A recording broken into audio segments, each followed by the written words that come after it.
Olá, meu nome é Annelise Lusser, sou professora e doutora em psicologia e nesse vídeo vamos falar sobre as diferenças e características do psicólogo, psicoterapeuta, psicanalista e do psiquiatra. Em primeiro lugar, é necessário discorrer sobre uma polêmica em voga nos dias de hoje, que é a exclusividade do termo psicoterapia. A psicoterapia é uma prática e não uma profissão. Em outras palavras, quem faz psicoterapia pode se dizer psicoterapeuta, mas a profissão psicoterapeuta não é regulamentada, ou seja, infelizmente, a legislação existente hoje não estabelece regras sobre quem pode ou não pode se intitular desse modo.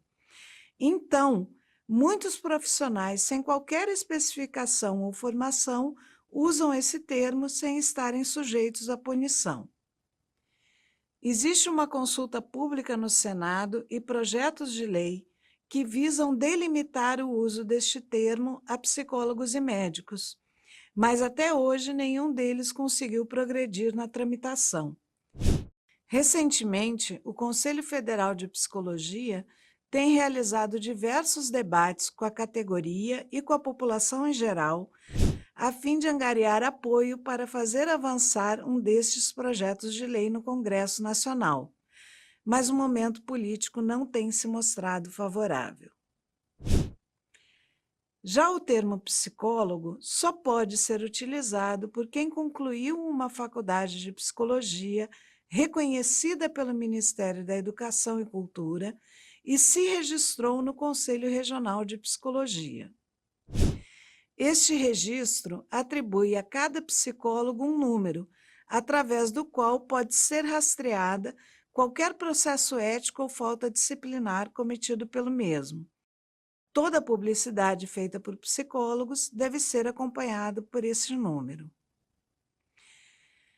Por ser uma profissão regulamentada, qualquer um que utilize o termo psicólogo ou psicologia sem cumprir esses quesitos, responderá por processo de falsidade ideológica.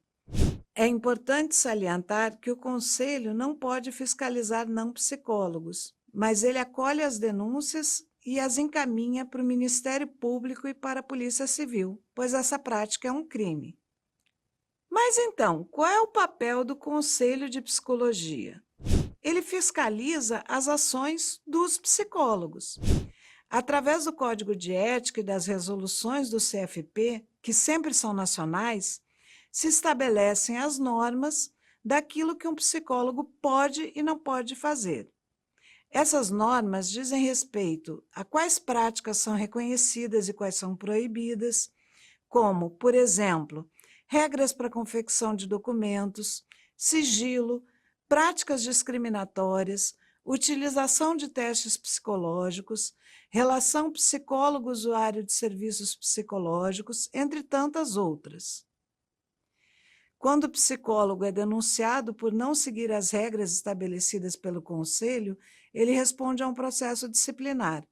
As punições vão desde a advertência pública até a cassação do registro, passando por graus de severidade proporcionais ao delito definidas em um julgamento. As regras nunca são feitas de modo autocrático, são estabelecidas pela própria categoria em várias esferas de discussão regional e federal. Toda essa estrutura dá credibilidade à profissão, pois sabe-se que os profissionais inscritos precisam seguir à risca as definições estabelecidas pelo sistema de conselhos.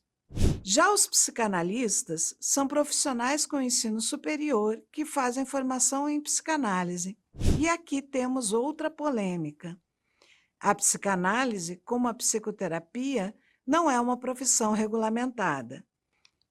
Existem formações excelentes, com duração de 2 a 5 anos, em instituições que possuem credibilidade e seriedade nos seus padrões de qualidade e exigência, mas também existem formações mais simples, sem nenhum respaldo institucional, que apenas se aproveitam da falta de regulamentação da profissão para atribuir um título aos profissionais que as cursam. Também dentro da psicanálise existe um grande debate sobre a regulamentação da profissão, mas que não avançou para as esferas legislativas ainda. Por isso, quem quiser seguir essa vertente deve tomar muito cuidado na escolha da instituição de formação, optando sempre por instituições com tradição e credibilidade. Via de regra, a formação em psicanálise obedece a um tripé estipulado pelo próprio Freud, constituído por transmissão de conhecimentos, ou seja, estudo da teoria psicanalítica, estudo de casos, etc., análise pessoal, que é obrigatória e geralmente feita com psicanalistas credenciados em cada instituição, e a prática supervisionada, que é quando se faz atendimento sob a supervisão de um profissional mais experiente. Essa prática do tripé de formação, aliás, embasa quase todas as especializações em psicologia clínica, mesmo aquelas que não seguem o modelo teórico da psicanálise. Vamos então à última modalidade da nossa lista, a psiquiatria. A psiquiatria, como a psicologia, é uma profissão regulamentada. É preciso cursar uma faculdade de medicina reconhecida pelo Ministério da Educação e Cultura, se registrar no Conselho Federal de Medicina e fazer uma residência ou especialização em psiquiatria, também reconhecida pelo MEC. Por serem médicos, os psiquiatras podem medicar seus pacientes, que é uma prática exclusiva da medicina, e seus atestados têm poder de dispensa trabalhista. Tradicionalmente, se associa a psiquiatria a casos mais graves e a psicologia a casos mais leves.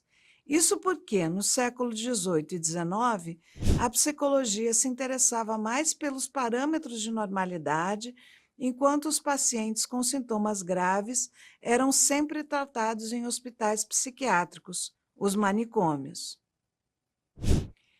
Com as reformas psiquiátricas realizadas em todo o mundo a partir da década de 60, que aboliram o modelo manicomial, essa realidade mudou e a psicologia se tornou uma profissão altamente implicada na área de saúde mental. Retomando, um psicólogo ou psiquiatra pode ser psicoterapeuta ou psicanalista. Assim sendo, segue as regras dos seus conselhos de classe, estando sujeito a punições. O contrário, entretanto, nem sempre é verdadeiro. Psicanalistas e psicoterapeutas, por não serem profissões regulamentadas, podem ter qualquer formação de base ou nenhuma formação. Em contrapartida, não podem ser contratados em concursos ou emitir documentos com legalidades, por exemplo, entre tantas outras restrições. Espero ter contribuído para o aprofundamento dos seus conhecimentos ao longo desse vídeo. Até a próxima e bons estudos!